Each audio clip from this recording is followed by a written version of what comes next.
Sejak puluhan tahun lalu, Papua menjadi pusat perdebatan panjang, perjuangan kemerdekaan atau ancaman terorisme. Tahun 2021, pemerintah memberi label baru, teroris. Tapi, apakah ini keputusan yang tepat?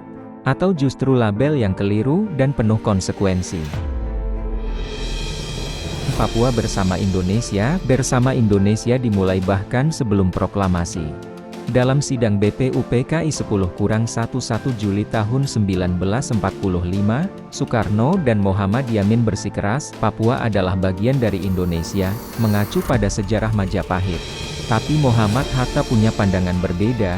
Dari segi etnografi, Papua adalah Melanesia, bukan Polinesia seperti sebagian besar wilayah Indonesia. Menurutnya, keputusan sebaiknya diserahkan pada rakyat Papua sendiri. Pasca pengakuan kedaulatan 27 Desember tahun 1949, Belanda masih enggan melepaskan Papua. Mereka bahkan mempersiapkan kemerdekaan Papua Barat dengan simbol negara, seperti bendera bintang kejora dan lagu Hai Tanahku Papua. Pada 1 Desember tahun 1961, bendera itu dikibarkan berdampingan dengan bendera Belanda. Indonesia merespons dengan Operasi Trikora yang berujung pada Perjanjian Noyo ke 1962. Papua diserahkan ke Indonesia melalui PBB pada 1 Mei tahun 1963. Lalu, Pepres 1969 mengukuhkan Papua sebagai bagian dari Indonesia, meski banyak pihak menganggap prosesnya tidak sah karena hanya melibatkan perwakilan terbatas. Setelah Pepera, sebagian rakyat Papua menyimpan keyakinan bahwa mereka telah dijajah terlalu lama dan berbeda secara identitas dari bangsa Indonesia. Ketidakpuasan ini dipicu oleh kecemburuan sosial, eksploitasi besar-besaran sumber daya alam, dominasi pendatang, dan marginalisasi penduduk asli yang dianggap kelas 2. Di tengah situasi ini, OPM lahir pada 1963 dan resmi berdiri di Ayamaru pada ke-1965. Tujuannya jelas, kemerdekaan Papua. Aksi mereka mencakup pemberontakan bersenjata, pengibaran bintang kejora, hingga serangan terhadap aparat. Pemerintah menyebut mereka sebagai KKB atau KSB. Segmen 3 pendekatan pemerintah dan eskalasi konflik.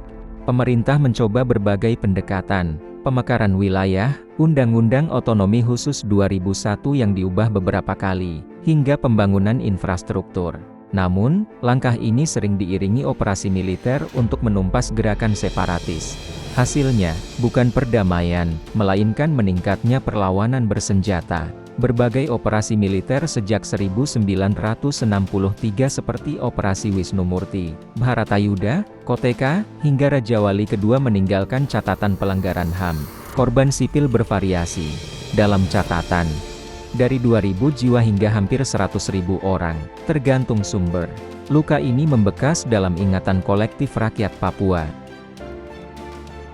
Tepat atau keliru, pada April tahun 2021, pemerintah menetapkan KKB atau OPM sebagai teroris, dengan alasan mereka memenuhi unsur terorisme di Undang-Undang Nomor 5 Tahun ke-2018. Tapi mari kita bedah. Terorisme didefinisikan sebagai kekerasan yang menimbulkan teror luas, merusak objek vital strategis, dengan motif ideologi, politik, atau gangguan keamanan. Memang, KKB melakukan kekerasan bersenjata, namun, aksinya bersifat lokal di Papua. Targetnya aparat keamanan, bukan fasilitas vital publik, dan tujuannya adalah kemerdekaan, bukan menciptakan ketakutan massal.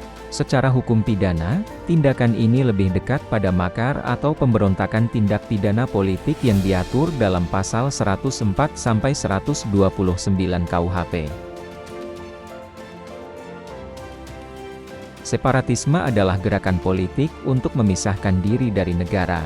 Terorisme umumnya transnasional, rahasia, dan menggunakan teror publik sebagai alat. KKB atau OPM tidak punya jaringan internasional, tidak menargetkan kepentingan global, dan tidak beroperasi secara klandestin seperti kelompok MET atau JAT. Jadi, secara karakter, mereka berbeda.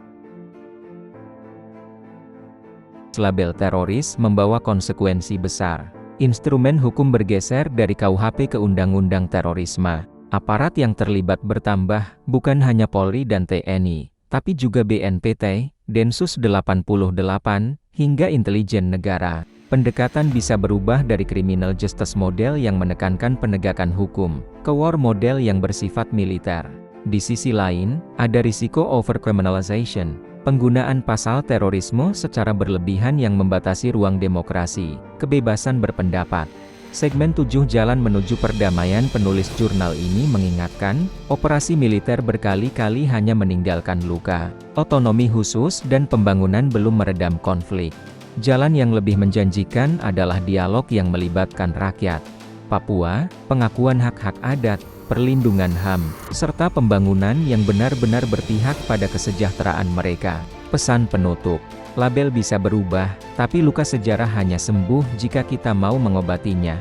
Papua bukan sekadar daerah konflik. Papua adalah bagian dari keluarga besar bangsa ini, yang layak mendapat ruang bicara, keadilan, dan masa depan yang damai. Pertanyaannya, apakah kita siap membangun masa depan itu bersama-sama?